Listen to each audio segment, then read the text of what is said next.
दोस्तों आज की वीडियो बहुत ख़ास है। हम ये ज़िप बनाना सीखेंगे। सलवार पे ज़िप कैसे बनता है, सलवार जेब कैसे लगती है, वो हम बनाना सीखेंगे। वीडियो को आखिर तक देखें और बहुत ही ख़ास वीडियो है।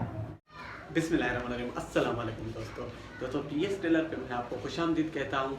दोस्तों आज हम ये ज़िप बनाने का तरीका देखेंगे।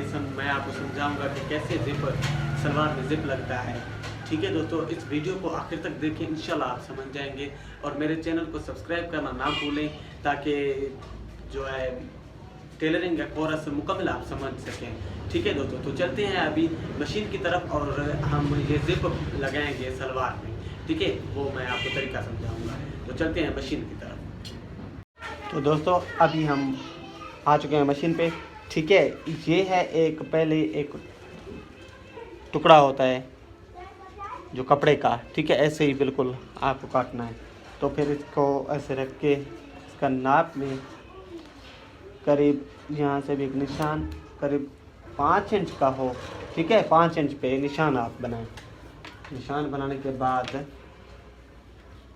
इसको, और ये सलवार है, आप देख सकते हैं सलवार सीधे की साइड, सलवार के अगले साइड, ठीक है, सामने वाली साइड इसको रख के इसको ऐसे ही बिल्कुल रखना है सीधा सा।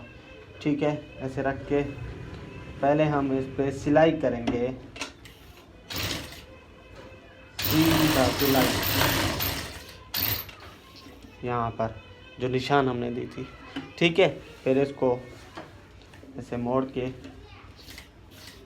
करीब आधे टाप की विथी से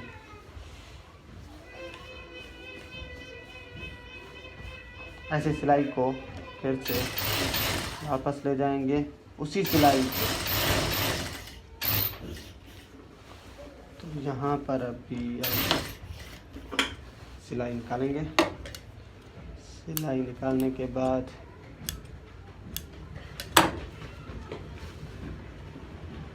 यहाँ पर ऐसे हम एक टुक करेंगे, काटेंगे इसको बीच में से। ठीक है, काटने के बाद ऐसे काटेंगे, फुल काटेंगे। जो हमने सिलाई की है उसके अंदर अंदर, बाहर से नहीं, अंदर अंदर से हम काटेंगे इसको ऐसे। आप देख सकते हैं ऐसे ही काटेंगे इसको। काटने के बाद अभी जो ये कट गया है, अभी ये कपड़ा है जो ऐसे 25 पीस था, इसको हम अंदर की साइड ऐसे मोड़ेंगे।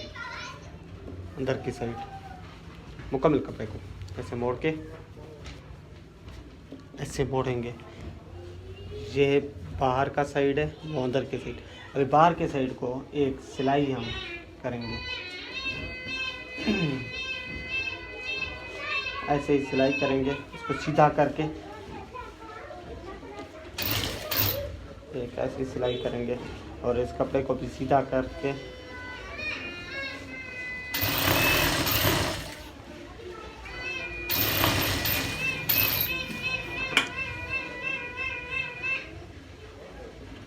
के बाहर से चौरस एक सिलाई करके जाएंगे।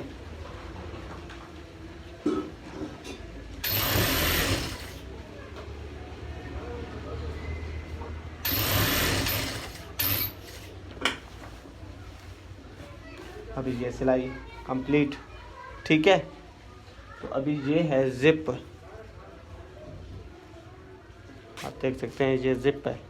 इसको अभी हम यहाँ पर लगाएंगे नीचे की तरफ, ऐसे नीचे की तरफ। ठीक है, लगाने के बाद यहाँ पर सिलाई करेंगे।